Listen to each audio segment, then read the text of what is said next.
Hi, welcome back to my workshop. Now this works. I can't stop just doing this. It takes up hours of my day, it's fun. What I really want to do is get a tentacle around this mechanism. As it's a bank holiday weekend, I thought that would be my goal. Let's see how far I can get. So I have made this in the past.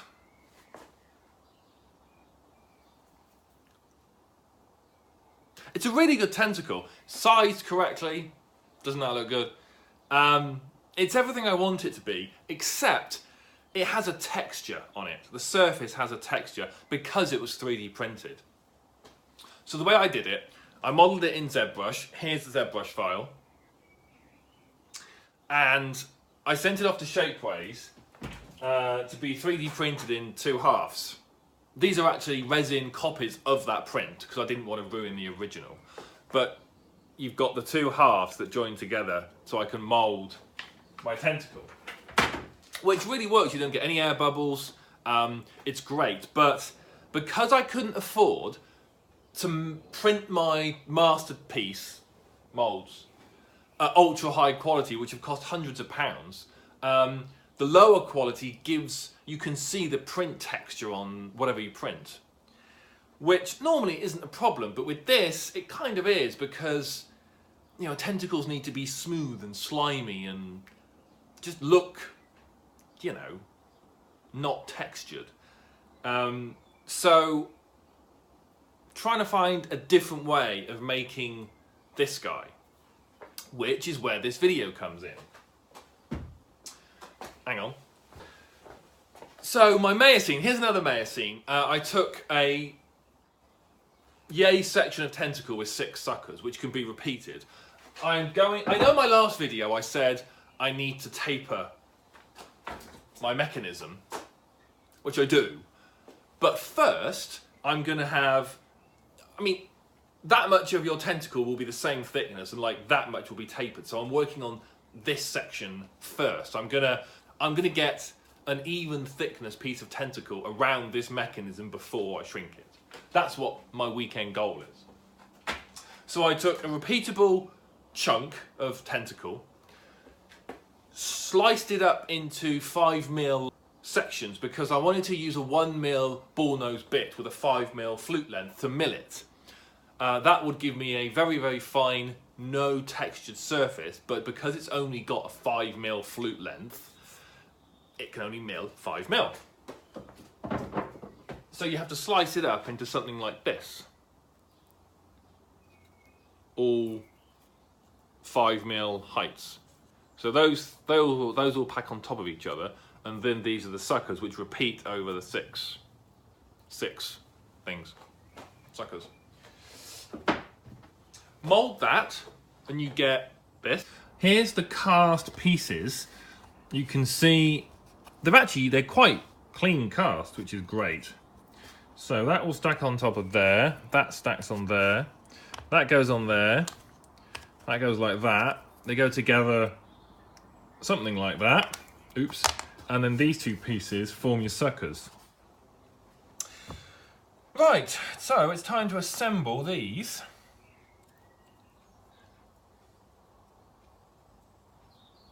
They do seem to fit together and the ends butt up really well. I'm not sure how that's going to focus, but let's just get on with it.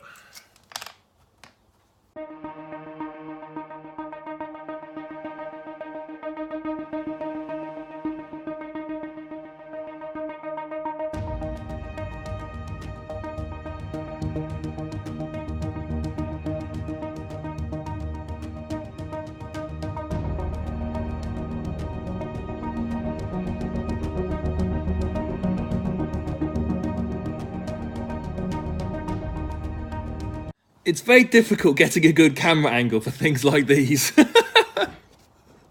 Anyway, this is as good as I can do. So here we go. So that's that bit, 3 glued together. Still needs some work. Let's glue the other bits together.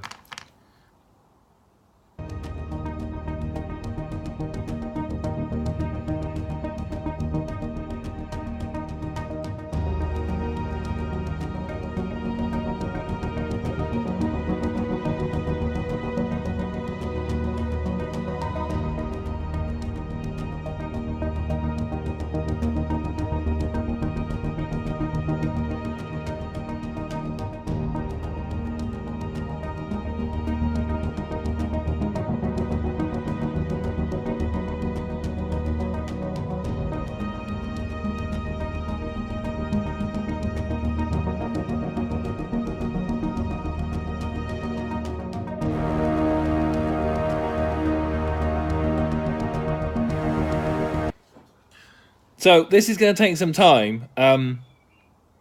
Give me an hour. So not quite an hour later, but these are my 3 pieces that I think will be easier to tidy up separately and then put them together later. So that's the sucker, you know, that will go on like that. Yeah, I'll come back once I've tidied them up. Here's my tidied up piece. Let's see if I can get it on camera. Nice and multicolored, but you always get that when you finish something properly. The plan is, now I've got my piece, I've made a little box like this with an extra piece that sits in quite snugly in the top like that. I am going to glue, because there's no flat edge on this, okay, these are flat, but there's no obvious edge where you can kind of stick it down like that and box mold it. I'm going to, what I want to do is I'm going to stick that on there like that, place that in the box, pour silicone up to this level here. Once that's cured, take that off, Vaseline the difference, and then pour in some more. So you'll have a 2-part mold, just not in a traditional sense. And then if you add in a pouring hole into that, you should, in theory, have a mold that can create this funky shape without too much trouble. So let's do that next.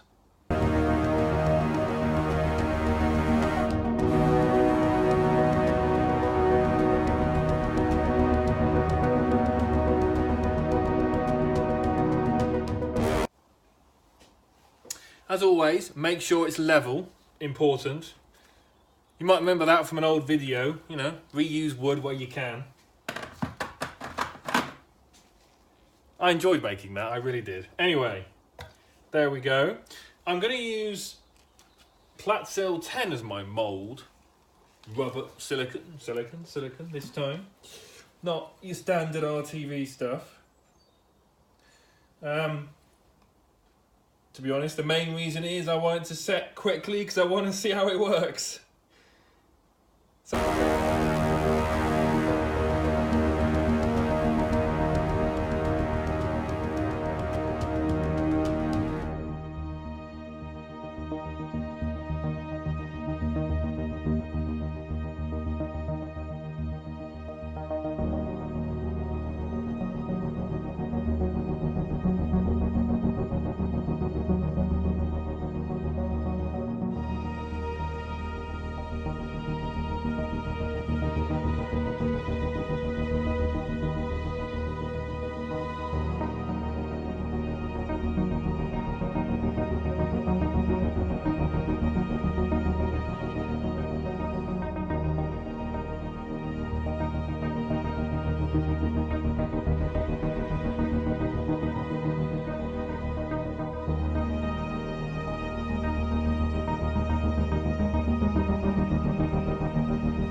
here we go. So I poured the silicone in all to the top level of the tentacle section. And when that's cured, I'll take this block out, Vaseline, and fill the rest up for my 2-part mould. That didn't take long to cure. It's 27 degrees today, so now that's got to come out.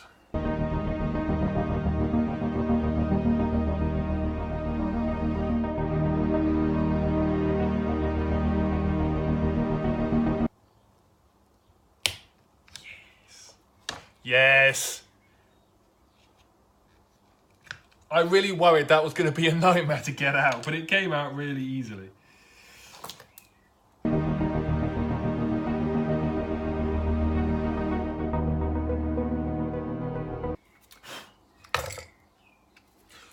There we go. So, release agent on that. Mold life again. I was going to use Vaseline, but I realised this is actually designed for this stuff, so. Right, leave that for 5 minutes. Then we should be good to go. Just got another batch out of the vac chamber. That's cured, cured, whatever. So, this is mould part 2. Just to give it a better chance of curing, I've put it on top of the car in the lovely evening sunshine today. So 10 minutes topped and that'll be cured.